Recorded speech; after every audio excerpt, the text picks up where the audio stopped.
Now let's go ahead and see what are the different techniques of evaluation for industry analysis.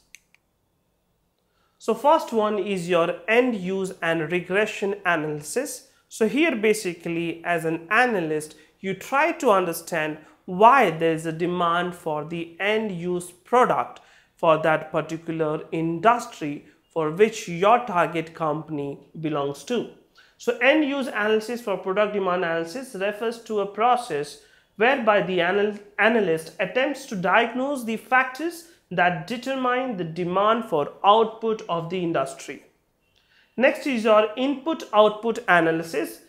Thus, input-output analysis observes pattern of consumption at all stages in order to direct any changing patterns or trends that might indicate the growth or decline on industries. Third one is your growth rate. Different industries should be forecasted by considering historical data. So this is basically your trend analysis. Once the growth rate is estimated, future values of earnings or sales may be forecast, but this is assuming that everything else remains fixed. I mean, there's going to be no substitute, no competitor, then only your calculation of growth rate based on the historical data can be true.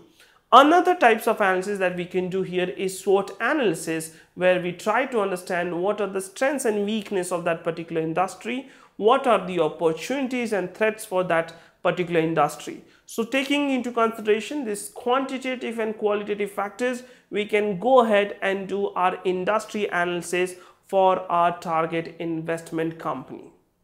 In next video, we are going to see how to do company analysis, which will be the most important part of fundamental analysis.